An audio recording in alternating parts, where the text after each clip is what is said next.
Suresh ಬಾಬುಗೆ JDS ಶಾಸಕಾಂಗ ಪಕ್ಷದ ನಾಯಕ ಸ್ಥಾನವನ್ನ ನೀಡಲಾಗಿದ್ದು ಜೆಡಿಎಸ್ನ ಹಿರಿಯ ಶಾಸಕ ಜಿಟಿ ದೇವೇಗೌಡಗೆ ಶಾಸಕಾಂಗ ಸ್ಥಾನ ಮಿಸ್ ಆಗಿದೆ. ಇನ್ನು ಹಳೆ ಮೈಸೂರು ಭಾಗದ ಜೆಡಿಎಸ್ ಕಾರ್ಯಕರ್ತರಲ್ಲಿ ಇದರಿಂದ ಅಸಮಾಧಾನ ಹೆಚ್ಚಾಗಿರುವಂತದ್ದು. ಹಿರಿಯ ಶಾಸಕರನ್ನ ಕಡೆಗಣನೆ ಮಾಡಲಾಗಿದೆ ಅಂತ ಜೆಡಿಎಸ್ನಲ್ಲಿ ಮತ್ತೆ ಬೇಸರ ವ್ಯಕ್ತವಾಗಿದ್ದು ಜೆಡಿಎಸ್ ಕೋರ್ ಕಮಿಟಿ ಅಧ್ಯಕ್ಷರಾಗಿರುವಂತದ್ದು ಜಿಟಿ ದೇವೇಗೌಡರು. ಇನ್ನು ಮೈಸೂರು ಭಾಗದ ಜೆಡಿಎಸ್ ಸಂಘಟನೆಯಲ್ಲಿ ಜಿಟಿಡಿ ಇದ್ದು ಪಾರುಪತ್ಯ ಹೆಚ್ಚಿರುವಂತದ್ದು. ಅಧಿಕಾರ ನೀಡುವಾಗ ಮಾತ್ರ ಜಿಟಿಡಿ ಮೇಲೆ ಯಾಕೆ ತಾತ್ಸಾರವನ್ನ ಮಾಡ್ತೀರಾ ಎಂದು ಪ್ರಶ್ನೆ ಮಾಡಲಾಗಿದೆ. ಜಿಟಿಡಿಗೆ ಸ್ಥಾನ ತಪ್ಪಿದ ಬಗ್ಗೆ ಒಕ್ಕಲಿಗ ಸಮುದಾಯದಲ್ಲಿ ಚರ್ಚೆ ಶುರುವಾಗಿದೆ. ಕೋರ್ ಕಮಿಟಿ ಸ್ಥಾನಕ್ಕೆ ರಾಜೀನಾಮೆಯನ್ನ ನೀಡಲು ಜಿಟಿಡಿಗೆ ಒತ್ತಡವನ್ನ ಹಾಕಿದ್ದು ಮೈಸೂರಿನಲ್ಲಿ ಮತ್ತೆ ಗೊಂದಲದ ಗೂಡಾಗಿದೆ. ಜೆಡಿಎಸ್ನಲ್ಲಿ ಸುರೇಶ್ ಬಾಬುಗೆ ಜೆಡಿಎಸ್ ಶಾಸಕಾಂಗ ಪಕ್ಷದ ನಾಯಕ ಸ್ಥಾನವನ್ನ ನೀಡಿದ್ದು ಜೆಡಿಎಸ್ ಹಿರಿಯ ಶಾಸಕ ಜಿಟಿ ದೇವೇಗೌಡಗೆ ಶಾಸಕಾಂಗ ಸ್ಥಾನ ಮಿಸ್ ಆಗಿದೆ. ಹಳೆ ಮೈಸೂರು ಭಾಗದ ಜೆಡಿಎಸ್ ಕಾರ್ಯಕರ್ತರಲ್ಲಿ ಇದರಿಂದ ಅಸಮಾಧಾನ ಹೆಚ್ಚಾಗಿದೆ. ಹಿರಿಯ ಶಾಸಕರನ್ನ ಕಡೆಗಣನೆ ಮಾಡಿರುವುದಕ್ಕೆ ಜೆಡಿಎಸ್ನಲ್ಲಿ ಈಗ ಮತ್ತೆ ಬೇಸರ ವ್ಯಕ್ತವಾಗ್ತಾ ಇರುವಂತದ್ದು. ಜೆಡಿಎಸ್ ಕೋರ್ ಕಮಿಟಿ ಅಧ್ಯಕ್ಷರಾಗಿದ್ದಾರೆ ಜಿಟಿಡಿ.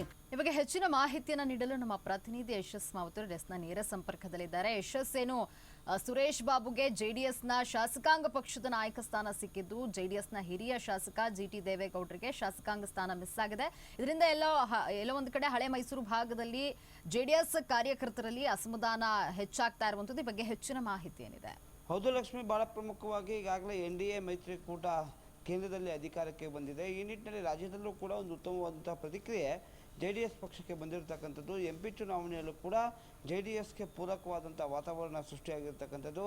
ಹೀಗಾಗಿ ಮಂಡ್ಯದಲ್ಲಿ ನಡೆದಂಥ ಎಂಪಿ ಚುನಾವಣೆಯಲ್ಲೂ ಕೂಡ ಅಭೂತಪೂರ್ವ ಗೆಲುವನ್ನು ಕುಮಾರಸ್ವಾಮಿ ಅವರು ಸಾಧಿಸಿ ಕೇಂದ್ರದಲ್ಲಿ ಕೂಡ ಮಂತ್ರಿ ಆಗಿದ್ದಾರೆ. ಆದರೆ ಭಾಳ ಪ್ರಮುಖವಾಗಿ ಜೆಡಿಎಸ್ನ ಆಂತರಿಕ ಸಂಘಟನೆ ವಿಚಾರದಲ್ಲೂ ಕೂಡ ಸಾಕಷ್ಟು ಗಮನವನ್ನು ವಹಿಸಿದರು. ಹೀಗಾಗಿ ಏನು ಜೆಡಿಎಸ್ನ ಕೋರ್ ಕಮಿಟಿ ಅಧ್ಯಕ್ಷರಾಗಿ ಜೆಡಿಎಸ್ನ ಹಿರಿಯ ಶಾಸಕ ಆಗಿರುವಂತಹ ಮಾಜಿ ಸಚಿವರಾದಂತಹ ಜಿಟಿ ದೇವೇಗೌಡರನ್ನು ನೇಮಕ ಮಾಡಿ ಹಳೆ ಮೈಸೂರು ಭಾಗದಲ್ಲಿ ಸಾಕಷ್ಟು ಪಕ್ಷದ ಸಂಘಟನೆಗೆ ಒತ್ತನ್ನು ನೀಡಿದರು.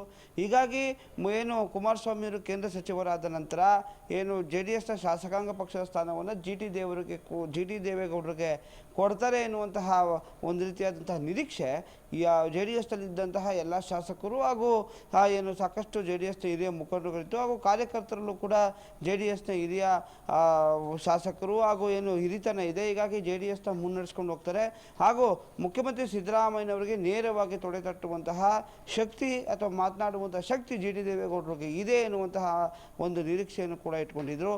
ಆದರೆ ಬದಲಾದಂಥ ರಾಜಕೀಯ ಪರಿಸ್ಥಿತಿಯಲ್ಲಿ ಚಿಕ್ಕನಾಯಕನಹಳ್ಳಿ ಶಾಸಕರಾದಂತಹ ಸುರೇಶ್ ಬಾಬು ಅವರಿಗೆ ಈ ಒಂದು ಶಾಸಕಾಂಗ ಪಕ್ಷದ ಸ್ಥಾನವನ್ನು ಏನು ನೀಡಿದ್ದಾರೆ. ಹೀಗಾಗಿ ಈ ಒಂದು ವಿಚಾರದಲ್ಲಿ ಜೆಡಿಎಸ್ ವಲಯದಲ್ಲೇ ಸಾಕಷ್ಟು ರೀತಿಯಾದಂಥ ಅಪಸ್ವರ ಕೇಳಿ ಬಂದಿದೆ. ಯಾಕಂದರೆ ಪಕ್ಷಕ್ಕಾಗಿ ಈಗಾಗಲೇ ಏನು ಮೈಸೂರು ಜಿಲ್ಲೆಯಲ್ಲೇ ಬಹಳ ಪ್ರಮುಖವಾಗಿ ಸಾಕಷ್ಟು ಘಟಾನುಘಟಿ ನಾಯಕರು ಸೋಲನ್ನು ಅನುಭವಿಸಿದರು. ಆದರೂ ಕೂಡ ಏನು ಜಿಟಿ ದೇವೇಗೌಡರು ಮತ್ತು ಅವರ ಪುತ್ರ ಹರೀಶ್ ಗೌಡರು ಗೆಲುವನ್ನು ಸಾಧಿಸಿದರು. ಹಳೆ ಮೈಸೂರು ಭಾಗದಲ್ಲಿ ಜಿಟಿ ದೇವೇಗೌಡರು ತಮ್ಮದೇ ಆದಂತಹ ಫ್ಯಾನ್ ಫಾಲೋವರ್ಸ್ ಇದ್ದಾರೆ ಹಾಗೂ ಭಾಳ ಪ್ರಮುಖವಾಗಿ ಕಾರ್ಯಕರ್ತರ ಪಡೆ ಇದೆ. ಸಹಕಾರ ಕ್ಷೇತ್ರದಲ್ಲಿ ಇರೋದ್ರಿಂದ ಎಲ್ಲ ಪಕ್ಷದ ನಾಯಕರು ಅಥವಾ ಮುಖಂಡರುಗಳ ಜೊತೆ ಕೂಡ ಸಾಕಷ್ಟು ರೀತಿಯಾದಂಥ ಸಾಮರಸ್ಯವಾದಂಥ ಸಂಬಂಧ ಇದೆ. ಹೀಗಾಗಿ ಜೆಡಿಎಸ್ನ ಸಂಘಟನೆಯಲ್ಲಿ ಸಾಕಷ್ಟು ಒತ್ತನ್ನು ಕೊಡ್ಬೋದು ಹಾಗೂ ಭಾಳ ಪ್ರಮುಖವಾಗಿ ಬಿಜೆಪಿ ಜೊತೆ ಮೈತ್ರಿಯಿಂದ ಜಿಟಿ ದೇವೇಗೌಡರ ಮಾತನ್ನು ಬಿಜೆಪಿ ನಾಯಕರು ಸಾಕಷ್ಟು ಪಾಲಿಸ್ತಾರೆ. ಹೀಗಾಗಿ ಆ ನಿಟ್ಟಿನಲ್ಲೇ ಏನು ಈ ಒಂದು ಮುಖ್ಯಮಂತ್ರಿಗಳ ತವರು ಜಿಲ್ಲೆಯಲ್ಲಿ ನಡೆದಂತಹ ಎಂಪಿ ಚುನಾವಣೆಯಲ್ಲಿ ಏನು ಸಂಸದ ಯದುವೀರ್ ಅವ್ರ ಪರವಾಗಿ ಜಿಟಿ ದೇವೇಗೌಡರು ಸಾಕಷ್ಟು ಬ್ಯಾಟಿಂಗನ್ನು ಮಾಡಿದರು. ಹೀಗಾಗಿ ಆ ಒಂದು ಗೆಲುವು ಕೂಡ ಕಾಣ್ಬೋದು. ಈ ನಿಟ್ಟಿನಲ್ಲಿ ಏನು ಜಿಟಿ ದೇವೇಗೌಡರಿಗೆ ಸೂಕ್ತ ಸ್ಥಾನಮಾನವನ್ನು ಜೆಡಿಎಸ್ ಪಕ್ಷದ ಹಿರಿಯರು ಅಥವಾ ನೇರವಾಗಿ ಕುಮಾರಸ್ವಾಮಿ ಅವರು ಕೊಟ್ಟಿಲ್ಲ ಎನ್ನುವಂಥ ಅಸಮಾಧಾನ ಈಗಾಗಲೇ ಜೆಡಿಎಸ್ ವಲಯದಲ್ಲಿ ಸೃಷ್ಟಿಯಾಗಿದೆ. ಭಾಳ ಪ್ರಮುಖವಾಗಿ ಈಗ ಕೋರ್ ಕಮಿಟಿ ಅಧ್ಯಕ್ಷ ಸ್ಥಾನ ಏನಿದೆ ಆ ಒಂದು ಕೋರ್ ಕಮಿಟಿ ಅಧ್ಯಕ್ಷ ಸ್ಥಾನಕ್ಕೂ ಕೂಡ ರಾಜೀನಾಮೆ ಕೊಡಿ. ಈಗಾಗಲೇ ರಾಜ್ಯದಲ್ಲಿ ಜೆಡಿಎಸ್ನ ಪಕ್ಷದ ಸಂಘಟನೆಗಾಗಿ ಏನು ಓಡಾಡ್ತಾ ಇದ್ದೀರಾ, ನಮ್ಮ ಭಾಗದಲ್ಲಿ ಅಥವಾ ನಮ್ಮ ಕ್ಷೇತ್ರದಲ್ಲೇ ಮೈಸೂರಿನಲ್ಲಿ ನಿಮ್ಮ ಕ್ಷೇತ್ರದಲ್ಲಿ ಕೆಲಸವನ್ನು ಮಾಡಿ ಅಂತೇಳಿ ಕೂಡ ಕಾರ್ಯಕರ್ತರ ಒತ್ತಡ ಇದೆ. ಹೀಗಾಗಿ ಇದೊಂದು ದೊಡ್ಡ ಮಟ್ಟದ ಗೊಂದಲವಾಗಿ ಈಗಾಗಲೇ ಜೆಡಿಎಸ್ನಲ್ಲಿ ಸೃಷ್ಟಿಯಾಗಿರ್ತಕ್ಕಂಥದ್ದು.